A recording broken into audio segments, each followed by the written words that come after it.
Hi guys, quick video about the recent 1.7 patch.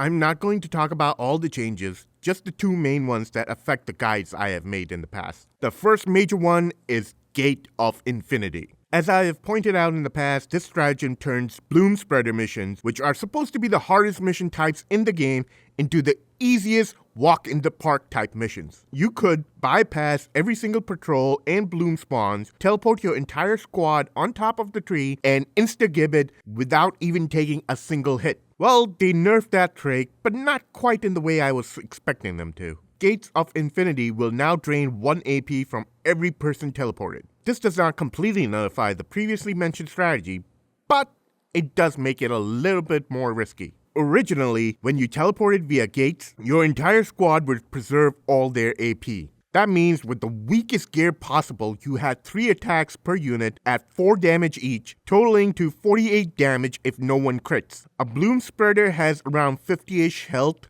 including armor on legendary difficulty, and it takes an additional 2 damage on crits. That means in those 12 attacks, even if one attack was a crit, you would kill the Bloom Spreader in 1 turn with the help of Gates of Infinity. By the time you face a Bloom Spreader, you will have more than 1 unit that is doing 5 or more damage per attack, and even higher with crits. So Bloom Spreader missions had accidentally become the easiest missions to do with this stratagem. Now, instead of landing on top of the Bloom Spreader with a total of 12 action points, you will land with 8 action points. 8 AP is still more than enough to do 50-ish damage, but you're now reliant on all your attacks being critical hits or spending a lot of willpower. The beelining to the Bloom Spreader and gating it to death is a lot riskier but still possible, especially with the late game gear.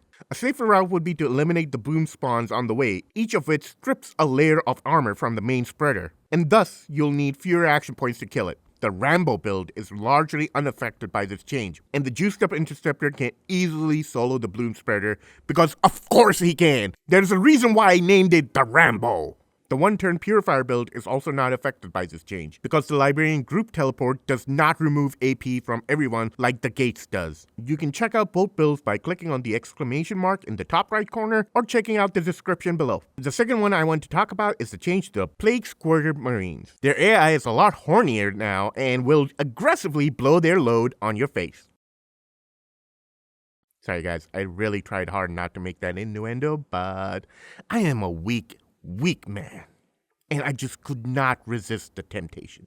It does not help that every time they fire their splooge cannons, they stroke their gun, and then the camera does a zoom in, close up POV right down the thick, throbbing barrel before it splurts a fuck ton of sticky goo right at the camera.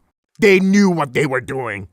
Sorry, I digress. The important thing is that this change, along with the Plague Marine showing up earlier in the campaign, causes a massive difficulty spike in the early stages of the Legendary campaign. They are now especially problematic in the Craft World mission. They do direct health damage in a massive AoE and apply Plague. Originally, if you simply set an Overwatch in their direction, they would not approach and instead retreat. That is not an option anymore. In light of this, I recommend to the people using my older guides and builds to invest in Hammerhand or its range counterpart, Astral Aim, as early as possible. You must have at least 2 of these skills per fight, because that tends to be the max number of these Sicker Soakers you'll find in any patrol group. Use these abilities to disarm them as quickly as possible. Alternatively, you can also invest in Provoke skill and force them into a melee. Once you have the one-turn Purifier or the Rambo build going, you wouldn't have to worry about this. But getting to that point definitely became a lot more challenging. So about the patch as a whole, I always felt Gate of Infinity was a little too powerful considering how early and easily you could get it. I like these changes because they don't completely gut the skill, and now on non-Bloom Spreader missions, I use Gate to make a super aggressive play, burn all my AP except the 1 point on a single night, and then teleport out to safety. Another thing, not being able to harvest seeds after killing the corresponding Reaper was annoying as fuck, and I am glad they changed that. So all in all, a decent patch, and I like the direction it took the game in. I was getting very bored of the teleport meta already, and I wish they expanded the gate changes to the Librarian Group Teleport ability as well. Let me know what y'all think. Other than that, thank you for listening, and I'll see y'all next time.